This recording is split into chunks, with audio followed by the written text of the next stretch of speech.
ઉપલેટા શહેરમાં ધોરાજી રોડ ઉપર આવેલ સિલ્વર સોસાયટીના મહેબૂબ શાહ શેખ ફકીર ઘરમાં અચાનક ઇલેક્ટ્રોનિક શોર્ટ સર્કિટના કારણે આગ લાગી 3 લાખ સુધી નુકસાન થયું હોય એવું જાણવા મળ્યું છે। કોઈપણ વળતર જવાબ ન મળતા આગેવાનોએ જાણ કરતા આગેવાનોએ અનેક અધિકારીઓને ફોનથી જાણ કરી છતાં પણ 12 વાગ્યા સુધી આગ 4 વાગે બુઝાઈ આશરે 4 કલાક સુધી પણ અધિકારી જગ્યા પર આવ્યા નહીં।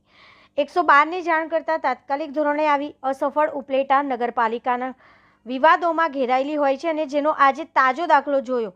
ઉપલેટામાં રાતના સમયે મકાનની અંદર આગ લાગતા નગરપાલિકાને જાણ કરતા આશરે 2 કલાક પછી નગરપાલિકાએ ફાયર બ્રિગેડને મોકલી પણ ફાયર બ્રિગેડમાં અચાનક કોઈ ખામી આવી જતા તાત્કાલિક ભાયાવદર ફાયર બ્રિગેડને જાણ કરવામાં આવી અને ત્યાંથી ફાયર બ્રિગેડ મંગાવવામાં આવેલ અને રાતના આશરે 3:30 થી 4 વાગે આગને કાબૂમાં લેવામાં આવી, જેમાં કોઈને જાનહાનિ નથી થઈ અને ઘરની સામગ્રી લાખો રૂપિયાનું નુકસાન થયું હોય અને એક જાગૃત નાગરિકે નગરપાલિકાના ચીફ ઓફિસરને ફોન કરતા રજૂઆત કરવામાં આવી ત્યારે નગરપાલિકાના ચીફ ઓફિસર પોતપોતાના મનમાની કરતા હોય તેવી રીતે અસંતોષપૂર્વક જવાબ આપતા અને એમ કહેતા કે તમારે જે થાય તે કરી લો આવા શબ્દોનો ઉપયોગ કર્યો। તો શું આ કાયદાના રક્ષણ માટે પોતે જ કહી દે ને ભક્ષકો બની રહ્યા છે તે બેઠા છે તે પબ્લિકની સેવા માટે છે તે પોતાની મનમાની ચલાવી રહ્યા હોય તેવું દેખાઈ રહ્યું છે। આજે ગરીબ માણસની ઘરે કોઈ જાનહાનિ થઈ હોય તો શું ચીફ ઓફિસરને જાનહાનિ તેમના સભ્યોની પૂરી કરી શકત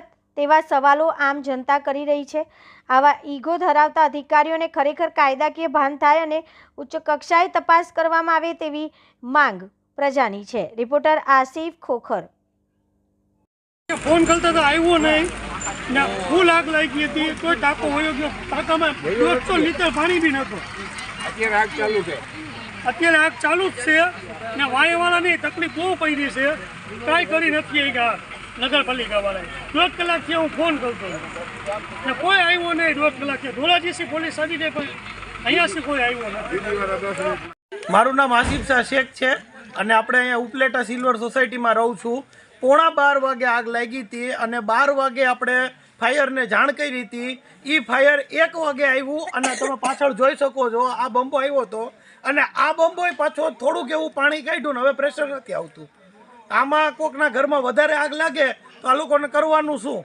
અને જેને ફોન કરો એમ કે બીજાને ફોન કરી છે બીજાને ફોન કરી છે, એવી રીતના અડધો કલાક લગી અમને એવો જ જવાબ આપવામાં આવ્યો કે અમે બીજાને ફોન કરી છે, હમણાં આવે છે હમણાં આવે છે હમણાં આવે છે। અને ધોરાજીની PCR આવી ગઈ પણ ઉપલેટાની ફાયરની ગાડી ન આવી।